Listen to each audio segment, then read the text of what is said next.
Question बड़े से हमारे पास एनसीईआरटी का क्वेश्चन 9.1। अब मैंने आपको बोला था कि आप अपनी तरफ बुक रखोगे तो हमको इकट्ठे क्वेश्चन पढ़ने में फायदा होगा और क्वेश्चन कैसे हैंडल करना ये पता लगेगा। A steel wire of length 4.7 metre, a steel wire of the length 4.7 metre and cross sectional area and the cross sectional area of 3.0 into 10 raised to power minus 5 meter square, ये area आ गया।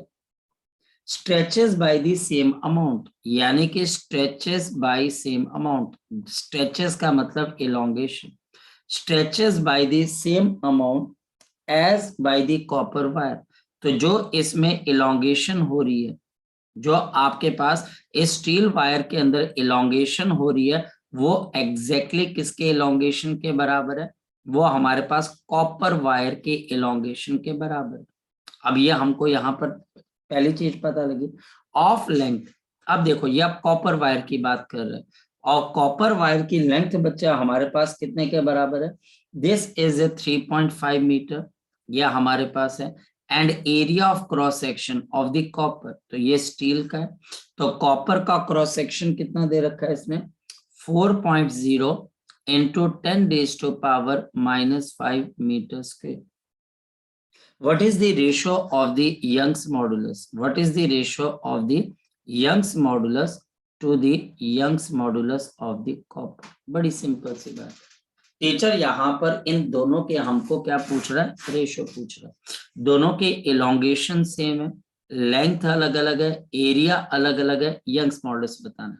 Now by the concept हमारे पास under same load, ये भी given है कि under same load, दोनों को लोड जो है वो आपके पास सेम है। लोड का मतलब यहाँ पर फोर्स, जो कि इसको डिफॉर्म कर रही है, तो force upon area is equal to Young's modulus elongation upon length आ जाता है। तो बताओ यंग्स मॉडुलस किसके बराबर आ जाएगा? एफ एल अपॉन ए इंटू आपके पास डेल्टा, आपके पास यहाँ पर एल आ जाएगा। इस वजह से अगर मैं यंग्स मॉडुलस ऑफ स्टील लगाऊं तो force length of the steel divided by area of the steel elongation of the steel ratio, force length of the copper area of the copper into change of the length in the copper। अब बताओ क्या क्या चीजें given है, बताओ शाबाश। मेरे पास ये गिवन है कि दोनों पे लोड आपके पास सेम है, मेरे पास ये भी गिवन है कि दोनों की एक्सटेंशन भी हमारे पास क्या है? सेम है। ये दो चीजें, देयरफॉर इस वजह से length of the steel upon area of the steel ratio, length of the copper upon area of the copper, ये हमारे पास आ जाएगा। Length of steel area of steel, length of copper area of copper. तो ये अगर हम ध्यान से देखें तो लेंथ ऑफ स्टील हमारे पास 4.7 है और area of steel 3.0 into 10 raise to power minus, हम क्या निकाल रहे हैं? रेशियो निकाल रहे हैं यंग्स मॉडुलस की, ध्यान से समझना। 10 की power minus 5, length of copper 3.5 और बच्चे area of copper 4.0 into 10 raise to power minus 5, यह हमारे पास कैंसिल हो जाएगा। तो 4.7 अपॉन हमारे पास 3 इज इक्वल टू 3.5 अपॉन 4, ये पॉइंट से आपके पास पॉइंट भी चला जाएगा। सो हमारे पास यहाँ पर कितना आ जाएगा? 47 multiplied by 4 is equal to 35 into हमारे पास ratio, I'm sorry, not equal to ratio, I'm sorry, this was not equal to, this was ratio, so ये गलती हुई मुझसे। so ये हमारे पास रेशियो निकाले, I'm sorry, ये रेशियो थी, मैं इक्वल पे ले गया। so हमारे पास यहाँ पर ये भी रेशियो है और ये भी हमारे पास रेशियो है। so we have 47 upon 3 ratio 35 upon आपके पास क्या आ गया? 4। इसको अगर हम मल्टीप्लाई कर देते हैं किससे बच्चे? 12 से, तो हमारे पास 12 से मल्टीप्लाई कर देंगे तो हमारे पास कितना आ जाएगा? 4 into 47 ratio, 4 into 47 ratio 35 into 3, तो हमारे पास 4 इंटू 47, तो हमारे पास कितना आ जाएगा 8 और 2 16 और 2 18, 188, 35 और 3 तो 15 और 1 तो 105। तो हमारे पास यहाँ पे रेशो किसके बराबर आ जाएगी 188 रेशो 105। अब इन दोनों को डिवाइड करके देखिए 188 और 105, तो ये आपके पास 1 पे चला जाएगा 105 और ये 3 और ये हमारे पास 83, तो हमारे पास पॉइंट आ जाएगा तो 830। तो आपके पास करीबन ये आपके पास 1.7 पे ही जाएगा, क्योंकि 8 पे जाएगा तो 9 पे पहुंच जाएगा, तो 1.7। तो यह हमारे पास यहाँ पर 1.7 के आसपास इसकी वैल्यू आ जाएगी। तो इसकी रेशो हमारे पास किसके बराबर है 1.7 और रेशो 1, तो ये हमारे पास इसका आंसर आ जाएगा। तो ये क्वेश्चन 9.1 है एनसीईआरटी का। मैंने आपको बोला था कि एनसीईआरटी आज अगर आप लेके बैठोगे तो तुम्हें फायदा होगा। कि मैं करवाना क्या चाह रहा हूँ, मैं चाह रहा हूँ कि इस चैप्टर के एनसीईआरटी आप अगर ढंग से कर लो, और कोई बहुत मुश्किल नहीं है, क्योंकि एनसीईआरटी ने इसके क्वेश्चंस तो बनाए लेकिन कुछ इंफॉर्मेशन उसने आपको क्वेश्चंस में नहीं दी, तो बच्चा वो फील करता है कि वो क्वेश्चन उससे हो क्यों नहीं रहे आपके पास। होगी बात, ये समझ में आ गई? समझ में आ गई? किसी बच्चे का कोई डाउट है बोलो। सर हमने इसको 12 से जो हमने मल्टीप्लाई किया, हमने उनकी मैम सर हमने उनके 3 और 4 को एलसीएम लेके मतलब और एलसीएम के कॉरेस्पॉन्डेंस से किया ना 12। यस, ताकि बच्चे नीचे कोई फैक्टर ना रहे डिनोमिनेटर में, ये इसलिए ओके किया। ठीक है, एंड सर चलिए। अगर हम अपना आंसर 188 रेशियो 105 पर छोड़ दे तो, क्योंकि सर वो भी तो यंग मॉडल ऐसे निकला सर। हाँ, वो भी यंग्स मॉडल्स की रेशियो है, लेकिन अगर आप डिवाइड कर दोगे ज्यादा बेहतर होगा। हाँ या ना? Simple value okay sir.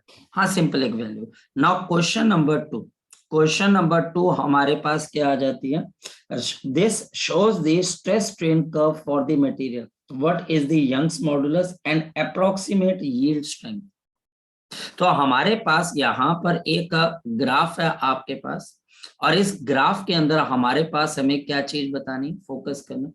एक तो हमारे पास मुझे ये बताना है कि इस ग्राफ में से यंग्स मॉडुलस की आपके पास वैल्यू कितने के बराबर है। तो 1, यहाँ पर 2, यहाँ पर मेरे पास 3, और ये मेरे पास आ गया यहाँ पर 4। इस ग्राफ से मुझे यंग्स मॉडुलस की आपके पास क्या बतानी है बच्चे, आपके पास वैल्यू बता देनी है।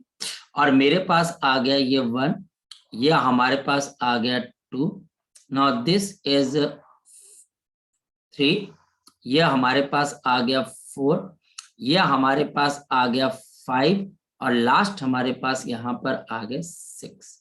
हमारे पास y एक्सिस के ऊपर आ गया स्ट्रेस, ये हमारे पास गिवन है स्ट्रेस। और एक और बात ध्यान रखना, यहाँ पे टीचर ने 10⁻⁶ न्यूटन पर मीटर स्क्वायर दे रखा है, यानी हर वैल्यू के साथ आपको ये मल्टीप्लाई करना है। 50, 100, 150, 200, 250, और हमारे पास यहाँ पर 300, और हमारे पास यहाँ पर कितना आ गया 0.001, 0.002, 0.003, और आपके पास 0.004, ये हमारे पास है।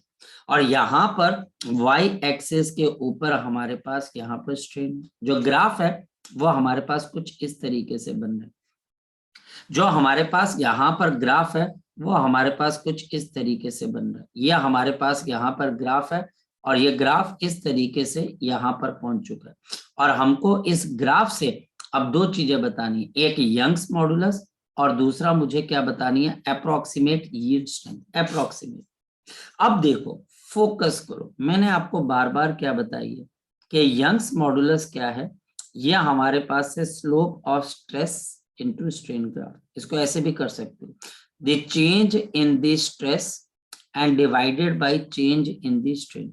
अब जिन बच्चों ने कल रात की क्लास लगाई थी 10:30 वाली, वहां पर भी हम स्लोप निकाल रहे थे वेलोसिटी टाइम की, और वहां पर मैंने आपको बताओ क्या बताया था कि अगर मेरे पास स्ट्रेट लाइन का ग्राफ बनता है तो आप किसी भी दो पोर्शंस के बीच की क्या निकाल दीजिए, स्लोप निकाल दीजिए, कोई भी दो पॉइंट्स लेके, तो वो स्लोप पूरे स्ट्रेट लाइन पे सेम होगी कि डिफरेंट होगी, सेम हो जाएगी। फोकस करो, यही तो समझाया था। देखो, कॉन्सेप्ट तो कॉन्सेप्ट है, वहां पर वेलोसिटी टाइम का ग्राफ आपको एक्सेलरेशन देता है, यहाँ पर स्ट्रेस और स्ट्रेन के ग्राफ की स्लोप आपको क्या देती है, यंग्स मॉडुलस।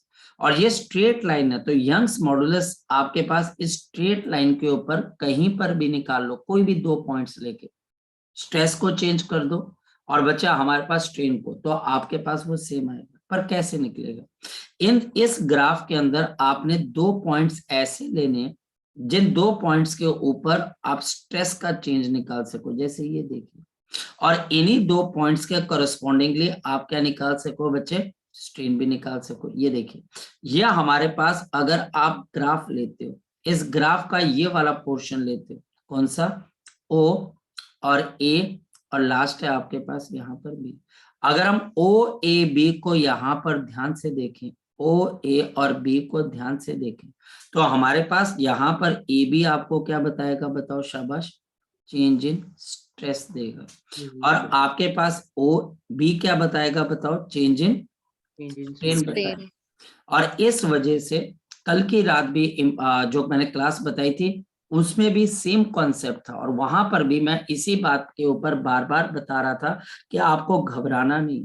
अब बताओ स्ट्रेस ए बी में कितने से चेंज हुआ, 0 से 150, तो ये मेरे पास 150 माइनस ऑफ 0 डिवाइडेड बाय, हमारे पास अब बताओ स्ट्रेन कितने से कितने में चेंज हो रहा है, ओ से लेके बी, तो हमारे पास 0.002। लेकिन एक और बात करनी है, स्ट्रेस के साथ आपने 10 की पावर 6 भी क्या करनी है, मल्टीप्लाई कर देनी है। और हमारे पास अब बताओ y की वैल्यू कितने के बराबर आ जाएगी, 15 इंटू 10 की पावर 7 और 2 डिवाइडेड बाई मेरे पास नीचे कितना आ जाएगा, 1000, ये ऊपर चला जाएगा, तो y is equal to 15/2 into 10 raise to power 7 + 3, ये वाला न्यूमरेटर में चला जाएगा। और मेरे पास बताओ इसका आंसर कितना आएगा, 7.5 into 10 raise to power 10 newton per metre square, ये आ गया यंग्स मॉडुलस। यील्ड स्ट्रेंथ, हमारे पास यील्ड स्ट्रेंथ बेसिकली स्ट्रेस है। बेटा मैं जस्ट मैं कंप्लीट, मेरे को 2 मिनट कंप्लीट करने दे, उसके बाद जितने मर्जी क्वेश्चन पूछ लेना। यहाँ पर टीचर अगर मेरे पास यील्ड स्ट्रेंथ पूछ रहा और वो भी अप्रोक्सीमेट, तो यील्ड स्ट्रेंथ हमारे पास प्रोपोर्शनल रीजन के बाद आता है, तो प्रोपोर्शनल रीजन तो यहाँ पर है। इसके बाद हमारे पास आपके पास पहले इलास्टिक लिमिट खत्म होती है, इलास्टिसिटी खत्म होती है, फिर वहां से आपको यील्ड स्ट्रेंथ के बारे में पता लगता है। तो वहां पर ग्राफ आपके पास नॉन लीनियर हो जाता है। तो ये ग्राफ आपके पास अगर मुड़ रहा है या आपके पास डिफॉर्म हो रहा है, कर्व ले रहा है, तो आपके पास ये कहां पर आके कर्व ले रहा है, 300। तो इसकी अप्रोक्सीमेट यील्ड स्ट्रेंथ कितने के बराबर है, 300 इंटू 10 की पावर 6, क्योंकि मल्टीप्लाई हो रहा है न्यूटन पर मीटर स्क्वायर। तो ये क्वेश्चन सॉल्व हो गया। Question number 2 from your NCERT. जी बोलो, बोलो, अब बोल सकते हो आप, श्योर है? सर मैंने बस इतना पूछना था, अगर हमारा आंसर 75 मल्टीप्लाई बाय 10 की पावर 9 है तब भी चलेगा सर? बिल्कुल चलेगा, डेफिनेटली चलेगा। अगर आपने शूज को जूता बोल दिया तब भी तो चलेगा, आएंगे तो पाँव में, जूता बोलने से हम हाथ में थोड़ी ना पहन लेंगे, हाँ है ना? यस है ना? तो बात हमारे पास ये चीज है। सो हमारे पास यहाँ पर यह क्वेश्चन नंबर 2 भी हो गया। बात करते हैं बच्चे अब हम क्वेश्चन नंबर 3 की। फोकस करते रहना, सारे क्वेश्चंस आपके पास हो जाएंगे। हमारे पास यहाँ पर अगर हम देखें तो आपके पास है the stress and the strain graph of material A and B is as given in the figure. हमारे पास मटेरियल या आपके पास ए के लिए आ गया, ये मटेरियल हमारे पास बी के लिए भी आ गया, और सेम ग्राफ हमारे पास मटेरियल बी के लिए भी आ गया। फोकस करते हैं, ये देखिए एनसीईआरटी हमारे पास एक ऐसी चीज है जो कि आपको एक गाइडलाइन देती है कि भाई इस तरह की प्रॉब्लम्स आपको आनी चाहिए, और इसी वजह से स्कूल का टीचर अगर आपको एनसीईआरटी में से कोई क्वेश्चन पूछ लेता है तो वो आपको कंपलसरी है कि आना ही चाहिए। बाकी अगर कोई बच्चा बोलता है कि सर मुझसे एचसी वर्मा करनी है कि नहीं करनी है, आपने कुछ और करना है कि नहीं करना, मैं बोलता हूँ देख, सबसे पहले अगर एनसीईआरटी में पकड़ है तो आप कुछ भी कर सकते हो। ये देखिए हमारे पास यहाँ पर ये मटेरियल ए, और ये मटेरियल ए हमारे पास ऐसे, और ये मटेरियल मेरे पास यहाँ पर बी आ गया, ये हमारे पास ए आ गया और ये हमारे पास मटेरियल बी आ गया। अब टीचर हमको यहाँ पर क्वेश्चन पूछ रहे, नंबर 1, आपके पास ग्रेटर यंग्स मॉडुलस किसका है? Which of them has greater Young's modulus? क्या बोलोगे, किसका यंग्स मॉडुलस बड़ा होगा, ए का या फिर बी का? तो आंसर है हमारे पास ए का। अब बच्चा बोलता है, बाकी बच्चा हैरान कि ये बच्चे कैसे जवाब दे रहे हैं। जो चीज बच्चे स्ट्रेस वाली एक्सिस के जितने क्लोज होगी उसके अंदर हमारे पास उतना बड़ा यंग्स मॉडुलस होगा। नंबर 1 तो ए बड़ा आ जाएगा। नेक्स्ट है, which material is more ductile, A या बी? मोर डक्टाइल कौन है बच्चे, मोर डक्टाइल कौन है, ए या बी? तो डक्टाइल का पता कैसे लगता है, फ्रैक्चर पॉइंट से। क्या आपका जो फ्रैक्चर पॉइंट है वो हमारे पास अगर देखा जाए तो यील्ड स्ट्रेंथ या यील्ड पॉइंट से कितनी दूर है, और ये रहा इसका फ्रैक्चर पॉइंट। जरा सोच के बताओ, जरा सोच के बताओ, आपके पास ए ज्यादा डक्टाइल है कि बी? तो हमारे पास आंसर आ जाएगा ए।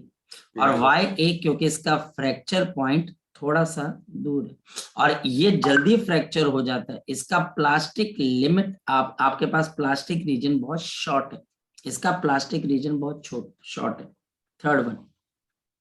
थर्ड वन बच्चा हमारे पास क्वेश्चन है, विच इज मोर ब्रिटल?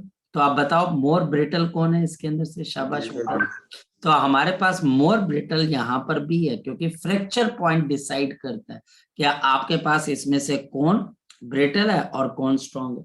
और लास्ट वन है बच्चा हमारे पास, ये आपके पास बोल रहे हैं कि मोर स्ट्रॉन्ग इसमें से कौन है, तो डेफिनेटली ए ही हुआ, क्योंकि उसकी आपके पास यहाँ पर इलास्टिसिटी भी ज्यादा है, तो मोर स्ट्रॉन्ग भी आपके पास ए।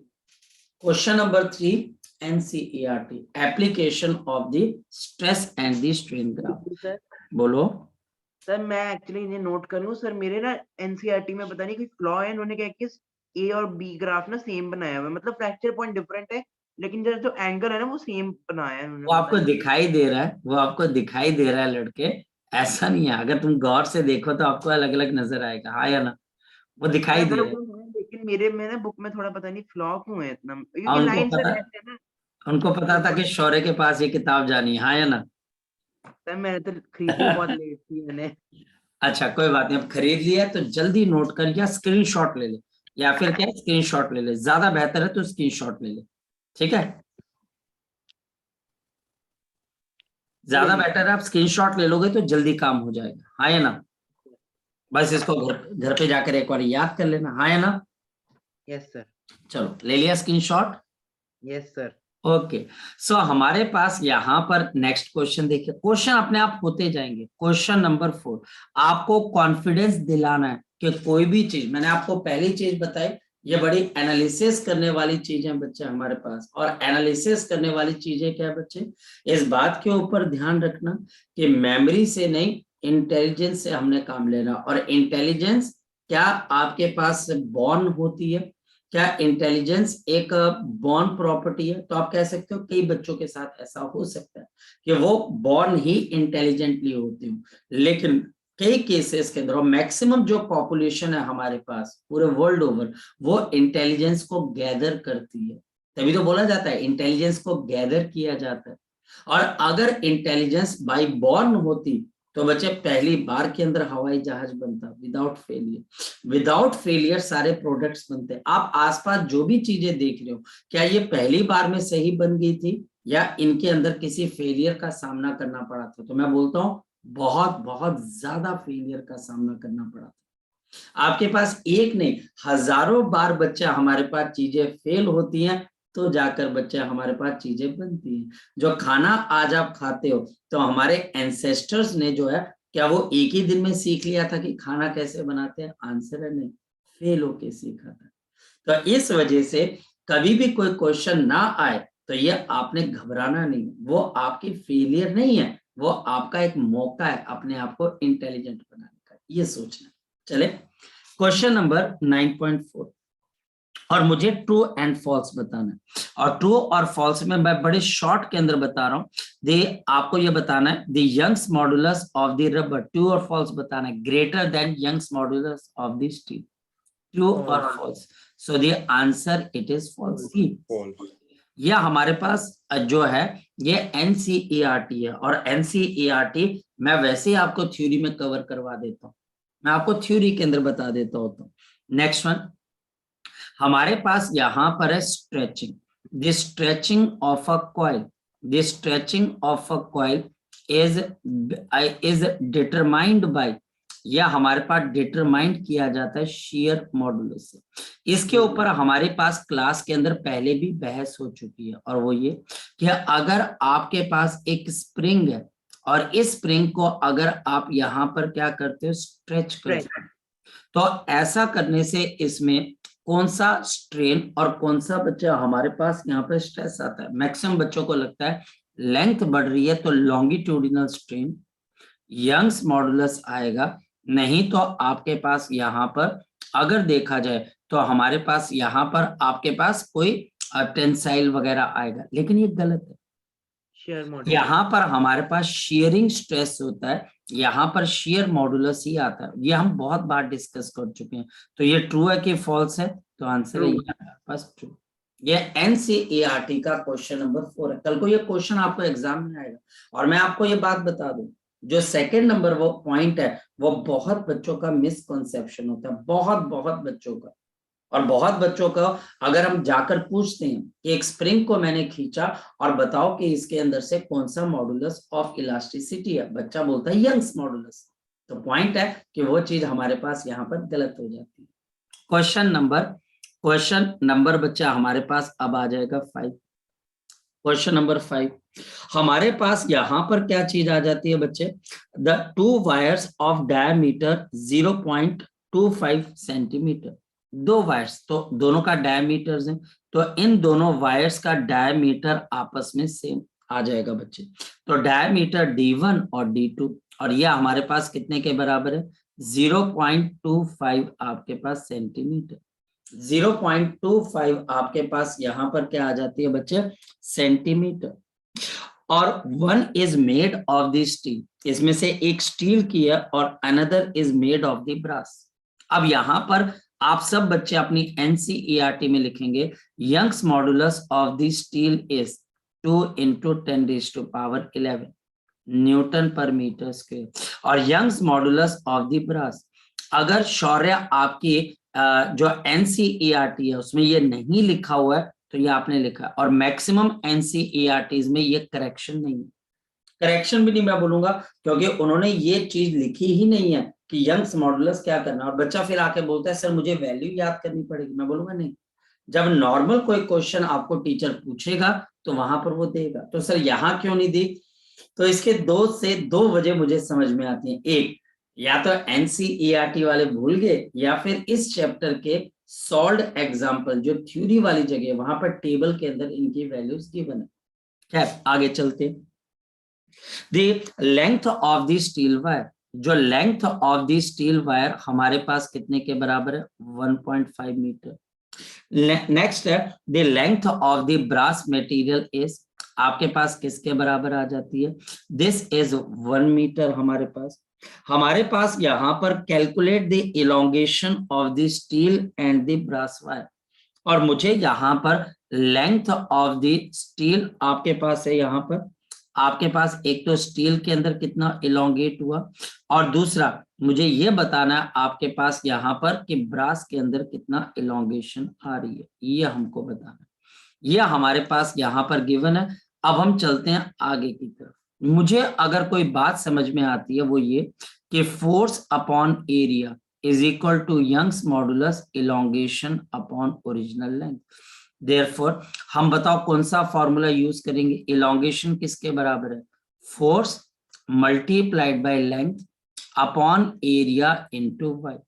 क्योंकि हमारे पास यहाँ पर एक वायर गिवन है और इसका डायमीटर हमारे पास गिवन है, फोकस करना, बिकॉज हमारे पास यहाँ पर एक वायर गिवन है और उसका डायमीटर हमारे पास गिवन है, तो इसका जो एरिया हम लेंगे वो एरिया ऑफ क्या आ जाएगा, सर्कल। दोनों वायर्स हैं और एरिया ऑफ सर्कल किसके बराबर आता है, पाई आर स्क्वायर, और पाई आर स्क्वायर हमारे पास है डायमीटर की टर्म्स में कितना आ जाएगा, पाई d² अपॉन 4।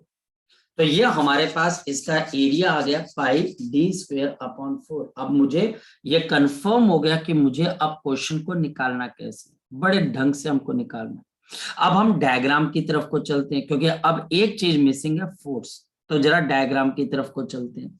हमारे पास डायग्राम क्या है कि ये मेरे पास यहाँ पर एक सीलिंग है, नीचे एक मेरे पास स्टील की वायर, और यहाँ पर मेरे पास 4 kg की बॉडी है, और ये रेस्ट के ऊपर है। तो इस रस्सी में क्या डेवलप हो जाएगी, टेंशन। टेंशन याद रखना, टेंशन हमारे पास यहाँ पर रिस्टोरिंग फोर्स का काम करेगी। तो स्टील के लिए हम फोर्स की जगह को क्या यूज करेंगे, आपके पास T1, नीचे भी एक रस्सी है, इसके नीचे भी मेरे पास यहाँ पर एक मास है, और हमारे पास यहाँ पर ये किसके बराबर आ गए, 6 kg।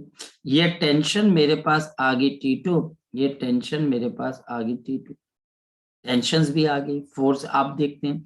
यहाँ पर नीचे की तरफ मेरे पास क्या आ जाएगा, 4G। यहाँ पर मेरे पास नीचे की तरफ को क्या आ जाएगा, शाबाश बता दो, 6G। ये लेंथ मेरे पास 1.5 मीटर है, और ये लेंथ मेरे पास यहाँ पर 1 मीटर है। अब सबसे इंपॉर्टेंट चीज क्या आ गई, अगर मैं बात करता हूं स्टील की, तो स्टील के लिए आपके पास अब फॉर्मूला क्या आ जाएगा, elongation in the steel will be equal to force। Force की जगह यहाँ पर T1 आएगा, लेंथ 1.5 मीटर, एरिया, अब एरिया हमारे पास आएगा पाई इंटू डायमीटर का whole square divided by 4 multiplied by Young's modulus of the steel 2 into 10⁻11। कहानी खत्म नहीं हुई है, ये टेंशन T1 कैसे निकालोगे। कल हमने ऐसा ही एक क्वेश्चन शाम को किया था HC वर्मा का, जब ऊपर टेंशन T1 थी, नीचे मेरे पास यहाँ पर 4G था, तो यहाँ पर मेरे पास टेंशन किसके बराबर है, T2 के बराबर। नीचे मेरे पास यहाँ पर टेंशन T2 के बराबर है, और ये T2 आपके पास किसके बराबर है, 60 के बराबर है, यानी 6G के बराबर है। अगर बच्चों को याद हो, कल मैंने ये वाला क्वेश्चन ऐसा ही एक किस में करवाया था, आपके HC वर्मा के अंदर। तो अब बताओ, ब्रास बॉडी को अगर आप देखते हो तो T2 किसके बराबर है, 16 न्यूटन, और यहाँ पर T2 60 है, तो बताओ T1 किसके बराबर है, शाबाश बता दो, 40 प्लस ऑफ T2, और T2 मेरे पास 60 है, तो बताओ कितने के बराबर आ जाएगा, शाबाश बता दो, 100 न्यूटन। कहानी का मैक्सिमम पोर्शन खत्म हो चुका है, और जो डायमीटर है वो 0.25 है। अब हमारे पास कैलकुलेशन रियली में बहुत टफ होने वाली है। आपके पास फोर्स आ गई 100 की, लेंथ आ गया 1.5, नीचे मेरे पास पाई डायमीटर, मेरे पास डायमीटर कितने के बराबर है, 0.25 सेंटीमीटर, या फिर 0.25 और सेंटीमीटर का मतलब नीचे मेरे पास 100 आ जाएगा। ये 1 सेंटीमीटर 1/100 मीटर है, इसको मैंने मीटर में कन्वर्ट कर दिया, यह हमारे पास आ जाएगा, और ये भी मेरे पास यहाँ पर आ गया। अब बताओ 25 और ये मेरे पास कितना आ जाएगा, 4। तो हमारे पास यहाँ पर क्या चीज आ गई, डी स्क्वेयर, तो मेरे पास यहाँ पर क्या आएगा, 1/400 का होल स्क्वेयर, 1/400 का स्क्वेयर, और ये 4 कहाँ पर चला जाएगा, डिनोमिनेटर से ऊपर की तरफ, तो ये 4 आपके पास ऊपर चला गया, multiplied by 2 into 10⁻11। Next one, मेरे पास 100 इंटू 1.5 इंटू आपके पास 4, और ये 400 का स्क्वायर कितना हो जाएगा, बताओ शाबाश, ये हमारे पास आ जाएगा 16, आपके पास यहाँ पर 1000, ये ऊपर चला गया। नीचे मेरे पास अभी कितना आ जाएगा, पाई इंटू 2 इंटू 10⁻11। भाई इतना आसान भी नहीं है ना, 1 2 3 4 5, यानी क्या हमारे पास एक तो 1.5 इंटू 4 इंटू 10⁻, आपके पास ऊपर 5 है, माइनस ऑफ 11 नीचे से चला जाएगा, और डिवाइडेड बाई हमारे पास कितने के बराबर आ जाएगा, 2 पाई। और अगर हम इसको सॉल्व करते हैं तो ये 6/3 है ना, ऐसा आ जाएगा ना बच्चे हमारे पास, ये 6/2, 6/2 कितने के बराबर होता है, 3/5 मल्टीप्लाइड बाई 10⁻⁻⁻⁶। तो अगर मैं इसको आगे देखता हूं तो पाई अप्रोक्सीमेटली कितने के बराबर होता है, 3 पॉइंट आपके पास 14 के आसपास हो जाता है, तो हम डिवाइड कर सकते हैं। और अगर आपने डिवाइड नहीं भी करना है तो यहां तक आप इस क्वेश्चन को छोड़ सकते हो, कोई दिक्कत वाली बात नहीं। लेकिन ये कहानी का पहला पोर्शन खत्म है। अभी हमने सिर्फ किसकी इलोंगेशन निकाली, स्टील की, ब्रास की बची हुई। ब्रास के ऊपर भी सेम कॉन्सेप्ट लगेगा, लेकिन फर्क सिर्फ इतनी है, इसके ऊपर जो फोर्स लग रही है अब वो कितने के बराबर है, आपके पास 60 के बराबर है। ये हमारे पास यहाँ पर 60 के बराबर है और इसकी लेंथ 1 के बराबर है। चलिए ब्रास के लिए देखते हैं। सो हमारे पास अगर हम ब्रास के लिए देखें तो बताओ क्या चीज आ जाएगी, शाबाश बता दो। ब्रास के लिए, ब्रास के लिए हमारे पास यहाँ पर अगर देखा जाए तो यहाँ पर टेंशन हमारे पास है T2, नीचे मेरे पास है 60, और हमारे पास यहाँ पर इलोंगेशन इन ब्रास निकालनी है, तो फोर्स इनटू हमारे पास length upon Young's modulus into area. हमारे पास फोर्स कितने के बराबर आ जाएगी, 60, लेंथ 1 के बराबर और यंग्स मॉडुलस 1 इंटू 10⁻11 है, और pi into diameter of the brass का होल स्क्वायर, और सीधा मैं 4 ऊपर लिख सकता हूँ। अब मुझे कॉन्फिडेंस आ गया थोड़ा सा। 60 इंटू 4 अपॉन पाई, और 10 की पावर -11 भी ऊपर ले जाइए। डायमीटर तो हमने देखा 1/400 का आपके पास होल स्क्वायर, तो हमारे पास यहाँ पर कितना आ जाएगा, 240 मल्टीप्लाइड बाई 16,000 आपके पास यहाँ पर, और यहाँ पर इंटू 10⁻⁻, मेरे पास क्या आ जाएगा, माइनस, और नीचे हमारे पास यहाँ पर पाई आ जाएगा। अब 16 इंटू 24, तो हमारे पास कितना आ जाएगा, 4, और आपके पास 2 और 6, और यह हमारे पास कितना आ जाएगा, 32, तो 4, 8 और 3, तो 384, तो 384 यह हमारे पास है, इंटू 10 की पावर 1 2 3 4 5 5 आ गई, तो यह हमारे पास 5 -11 अपॉन पाई, तो हमारे पास कितना आ जाएगा, 384 अपॉन पाई इंटू 10 की पावर -6 मीटर। यह हमारे पास ब्रास के अंदर की क्या आ जाएगी, इलोंगेशन। तो यह हमारे पास ब्रास की आपके पास इलोंगेशन आ जाएगी। इस क्वेश्चन में अगर कोई डाउट है तो देखो, डाउट को हम ऐसे समझ सकते हैं कि या तो आपको डायमीटर के अंदर डाउट आएगा, या फिर एरिया के अंदर, या यंग्स मॉडुलस के अंदर, या फिर कि हम यहाँ पर जो टेंशंस निकाल रहे हैं वो क्यों निकाल रहे हैं, भाई रिस्टोरिंग फोर्स चाहिए, और दूसरा हम जो टेंशंस निकाल रहे हैं वो कैसे निकाल रहे हैं, तो फिर न्यूटन्स लॉस ऑफ मोशन में आपको जाना पड़ेगा। तो इन दोनों का आंसर तो है हमारे पास, लेकिन आपको सोचना पड़ेगा। जी नेक्स्ट बताओ, इसमें से अगर कोई डाउट है बोलो। सर वही डायमीटर का ही है सर। क्या दिक्कत है बच्चा हमारे पास, चलो मुझे सर्कल का एरिया बताओ क्या होता है, पाई आर स्क्वायर एरिया। और आपके पास डायमीटर और आपके पास जो डायमीटर और रेडियस में क्या रिलेशन होता है, सर जो डायमीटर जो रेडियस होता है इज इक्वल टू डायमीटर का हाफ। तो इसका मतलब अगर पाई आर स्क्वायर के अंदर तो d/2 की वैल्यू डालेगा तो d/2 का होल स्क्वायर हो जाएगा। आई बात समझ में, कुछ की नहीं आई।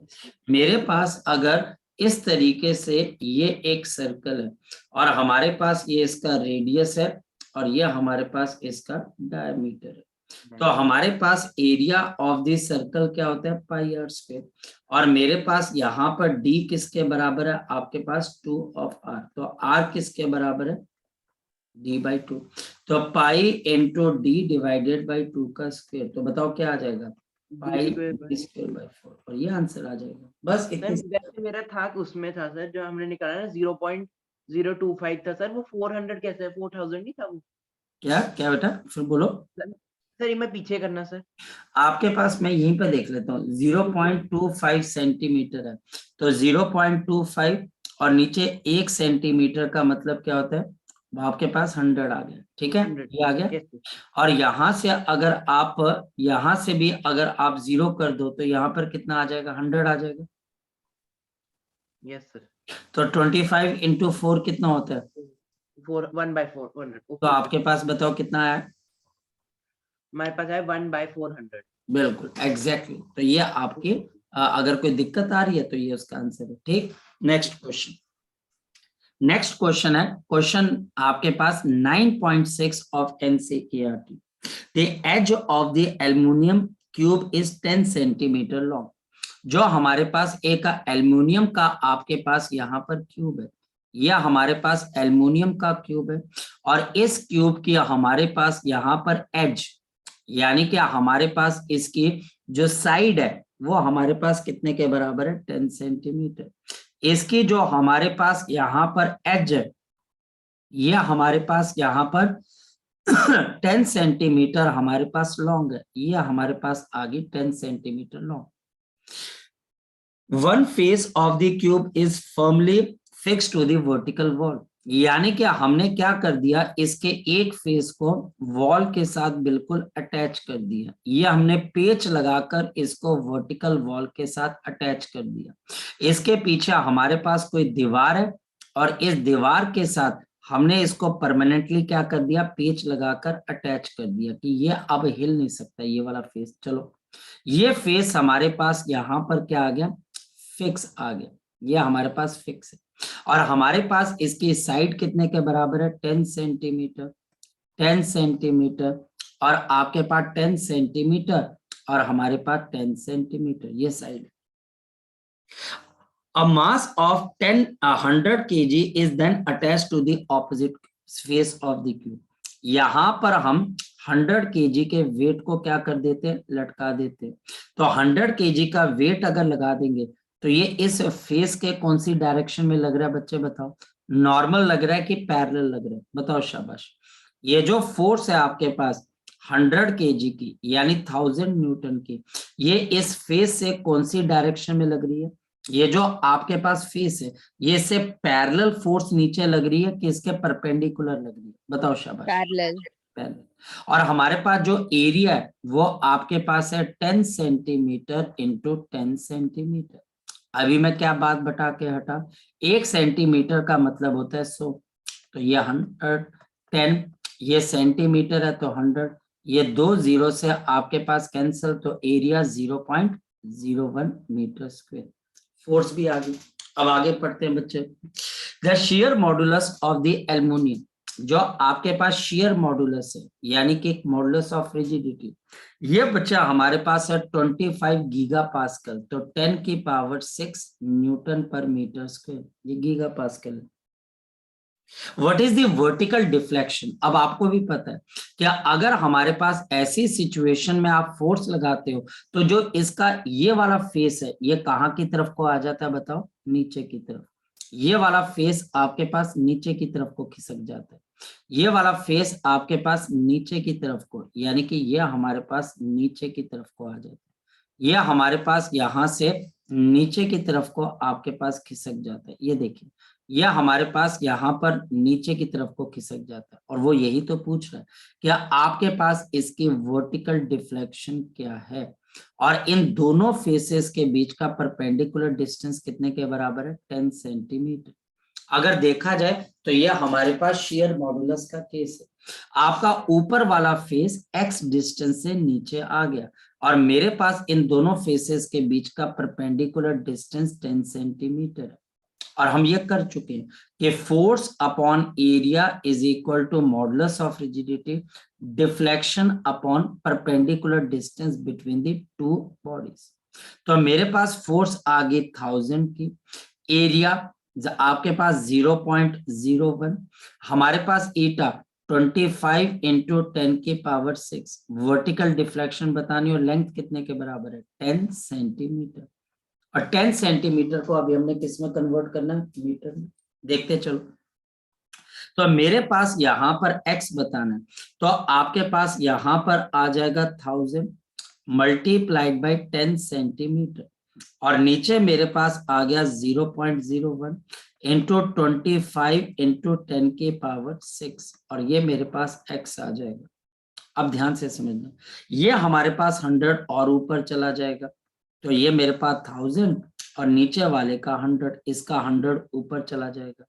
अभी ऊपर 10 सेंटीमीटर है, उसको मीटर में कन्वर्ट कर देंगे तो नीचे मेरे पास क्या आ जाएगा, 100, ये सेंटीमीटर का 100 नीचे आ जाएगा, और 25 इंटू 10 की power 6 is equal to x। ये हमारे पास कैंसिल होके कितना आ जाएगा 4, ये 2 0 से कैंसिल, ये 2 0 बाकी के 2 0 से भी कैंसिल, तो 10 की पावर यहाँ 4 बच जाएगी। तो बताओ वर्टिकल डिफ्लेक्शन कितने के बराबर है, 4 इंटू 10 की पावर -4 मीटर। ये हमारे पास इसकी वर्टिकल डिफ्लेक्शन आ गई। जी बताएं, अगर कोई डाउट है तो आप पूछ सकते हो, शाबाश। अगर कोई डाउट है तो आप इसमें से पूछ सकते हो, शाबाश।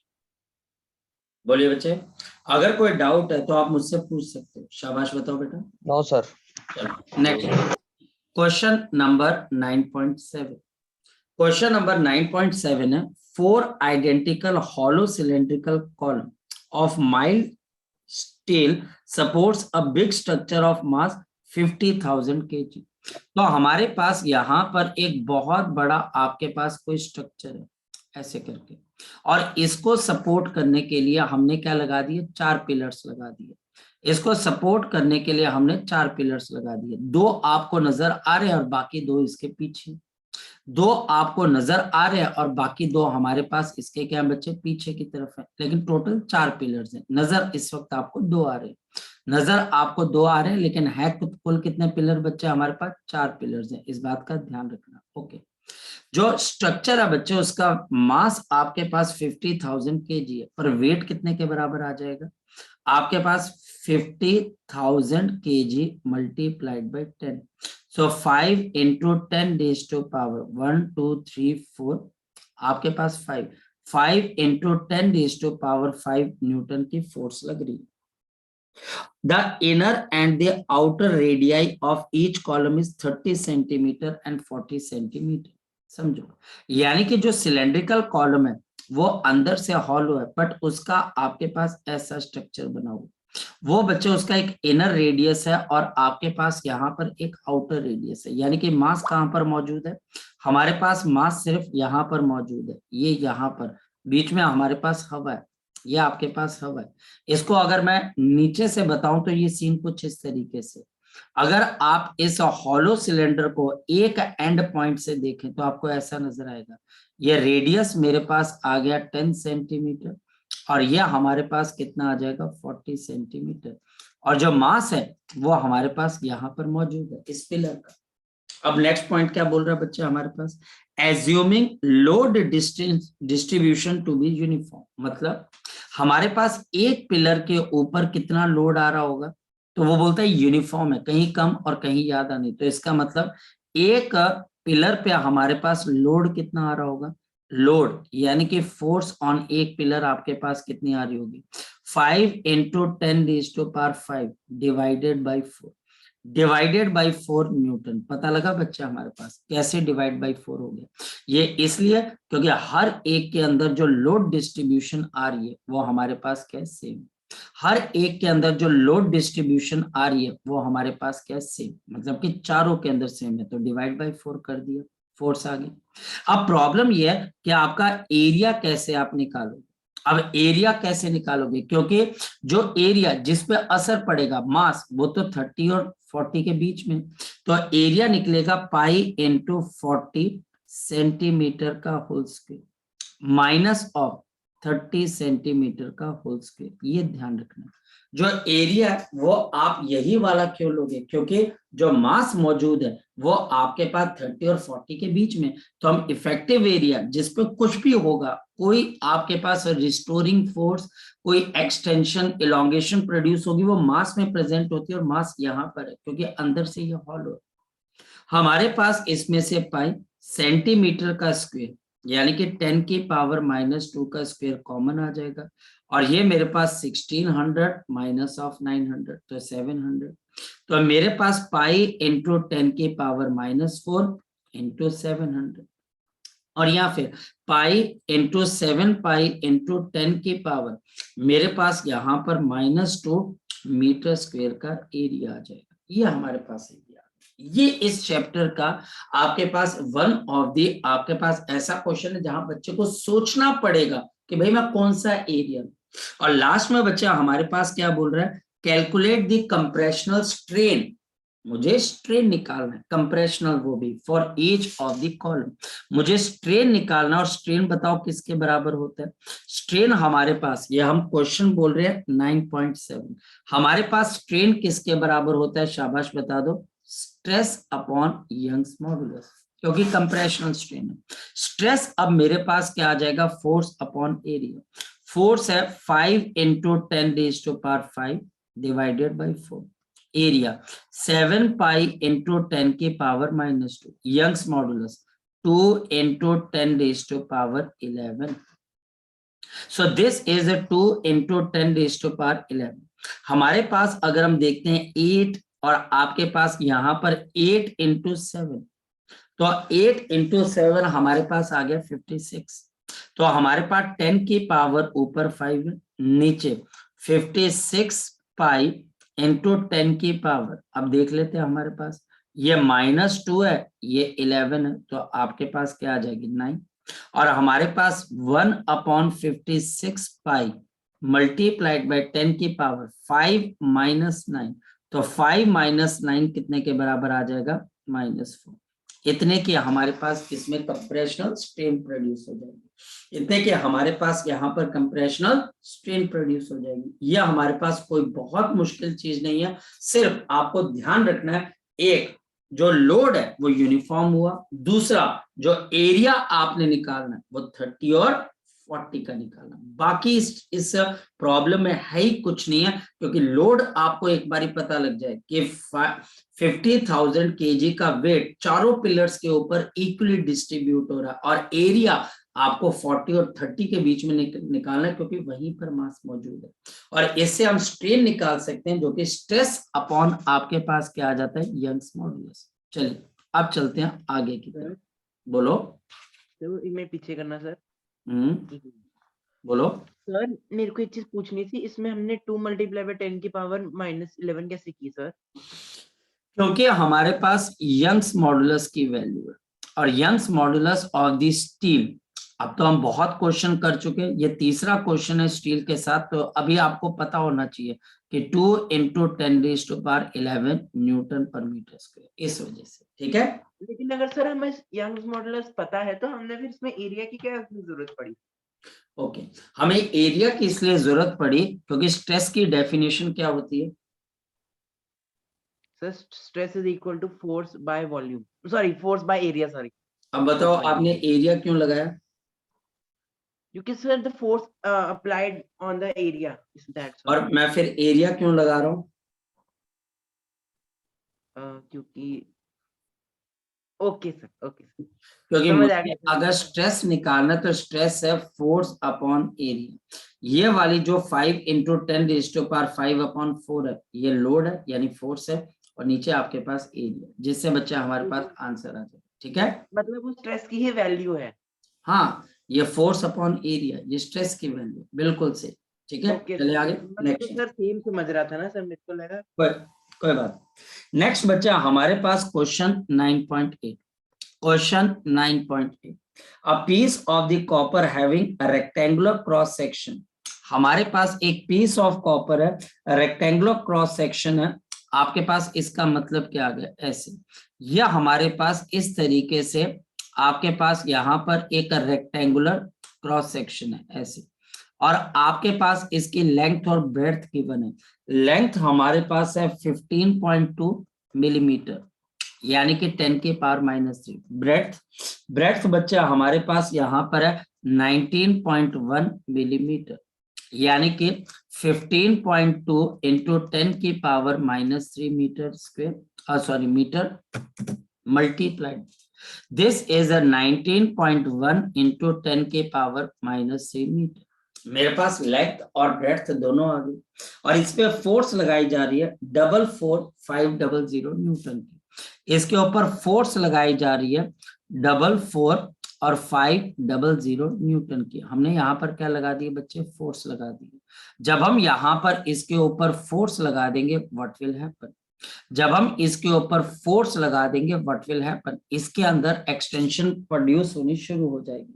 मुझे यहाँ पर बताना है कि इसके अंदर कितना स्ट्रेन प्रोड्यूस हुआ। अगेन देख बच्चे, स्ट्रेन निकालना है, और हमारे पास यहाँ पर जो कॉपर है, कॉपर का इसने यंग्स मॉडुलस नहीं दे रखा, आप अपनी कॉपी पे नोट कर लें 1.2 इंटू 10 की पावर 11 न्यूटन मीटर स्क्वायर।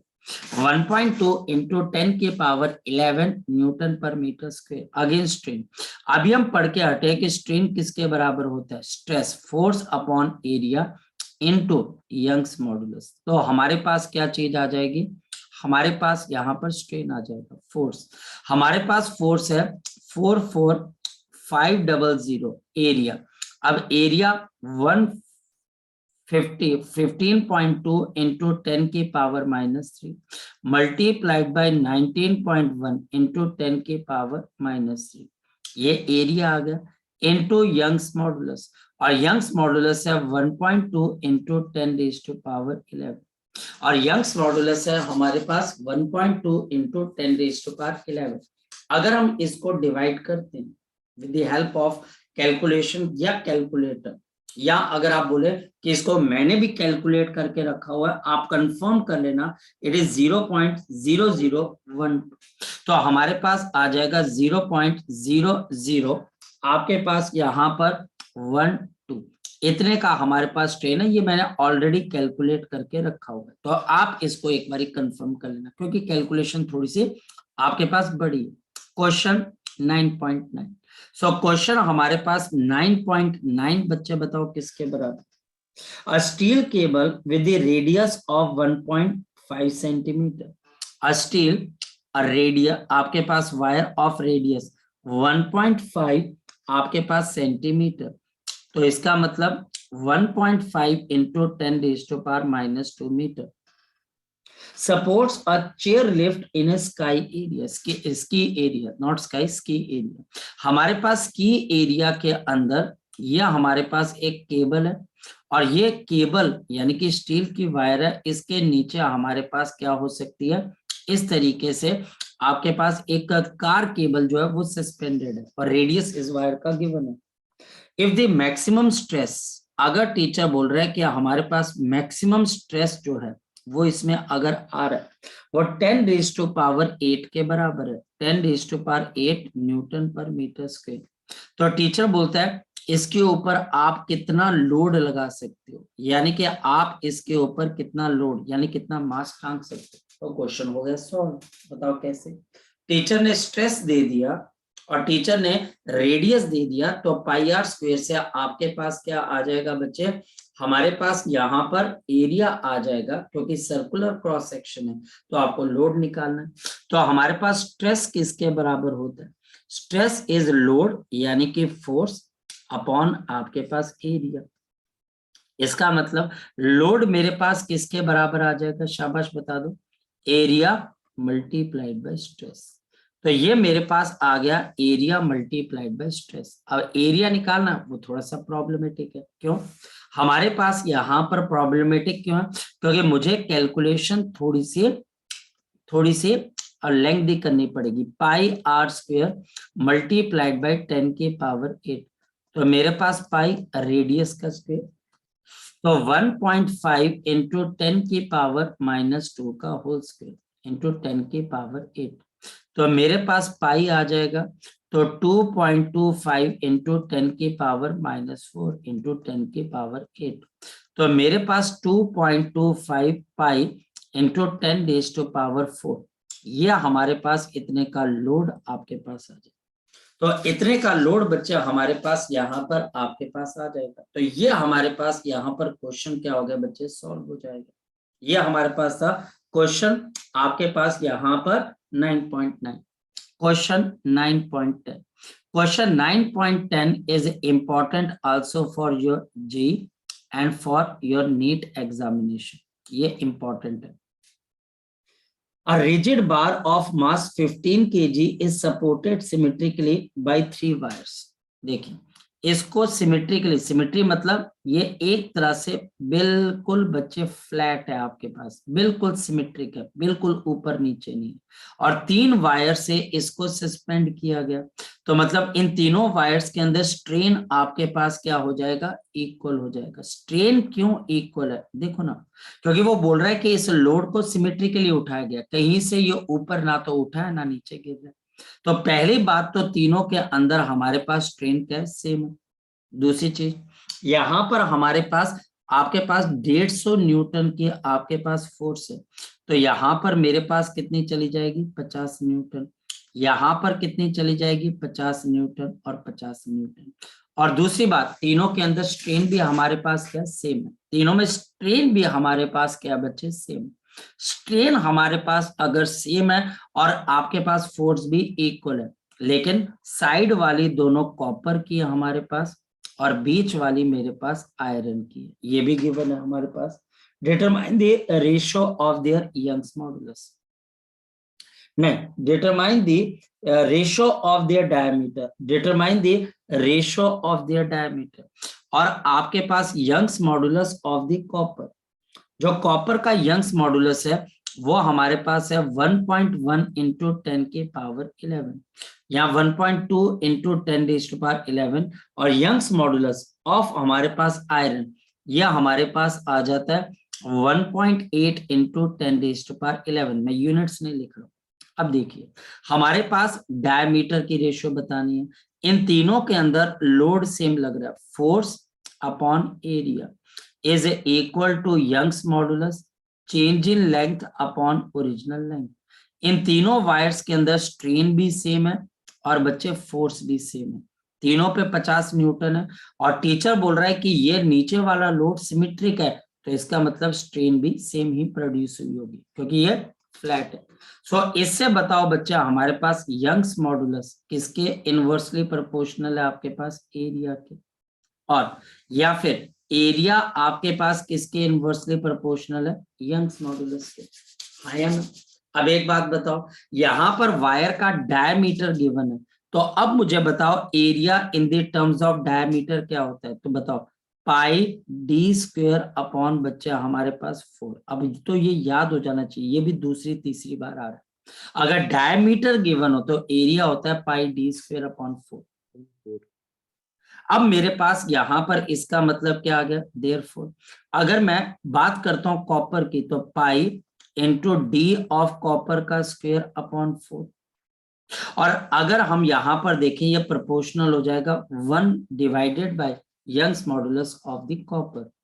और अगर हम आयरन की बात करें, तो मेरे पास पाई इंटू डी आयरन का स्क्वायर डिवाइडेड बाय 4। और यहां पर मेरे पास सामने की तरफ क्या आ जाएगा, it is inversely proportional to the Young's modulus. तो inversely proportional to Young's modulus of the iron, dividing, मैं दोनों को डिवाइड कर देता हूं, दोनों को डिवाइड कर देता हूं। अगर मैं दोनों को डिवाइड कर देता हूं तो पाई इंटू डी आपके पास कॉपर का whole square by 4 into pi into D iron का whole square divided by 4 is equal to आपके पास 1 अपॉन वाई ऑफ द आपके पास कॉपर, क्योंकि इनवर्सली प्रोपोर्शनल है। और हमारे पास जो आयरन है वो उसके इनवर्सली, तो आयरन वाला आपके पास ऊपर चला जाएगा। ये सारी चीजें हमारे पास कैंसिल हो जाएंगी। तो diameter of copper to the diameter of the iron under root of Y of the iron Y of the copper. ये इंपॉर्टेंट है, याद रखना, ये हमारे पास one of the important question है बच्चा हमारे पास। ठीक, अब एनसीईआरटी के हमने कुछ एक क्वेश्चन किया। अब करना क्या है, घर पे जाकर अब सो नहीं जाना। आज आई थिंक सो छुट्टी है आपको, आज भी छुट्टी है, स्कूल जाना है? स्कूल जाना सर आज स्कूल जाना है, चलो कितने बजे छुट्टी हो जाएगी? आ जाऊंगा सर, हाफ डे लेके आ जाऊंगा। हाँ, हाफ डे आने के बाद बच्चे ये 10 क्वेश्चन के आगे वाले क्वेश्चंस भी करने, और इसके एक अच्छे से आपने जो है नोट्स, क्योंकि देखो अक्सर होगा ये कि हम जो स्कूल के अंदर पढ़ते हैं या किताबों में पढ़ते हैं वही एग्जाम के अंदर आता है, इसको ढंग से पढ़ना है। अगर कोई डाउट रह जाता है मुझे रात तक, मतलब कि 8 o'clock से पहले बता देना कि सर इन 10 क्वेश्चंस के अंदर डाउट है, और फिर शाम को देख लेते हैं। अगर हमारे को इसमें डाउट आ जाएंगे, मैं शाम को इसके डाउट्स क्लियर कर दूंगा, ठीक है? तो ये सब करोगे तो फायदा होगा। तो ये एनसीईआरटी के शुरू के क्वेश्चन थे, जिन बच्चों को डाउट्स है वो जरूर मुझसे पूछना। चलिए, ओके बच्चों।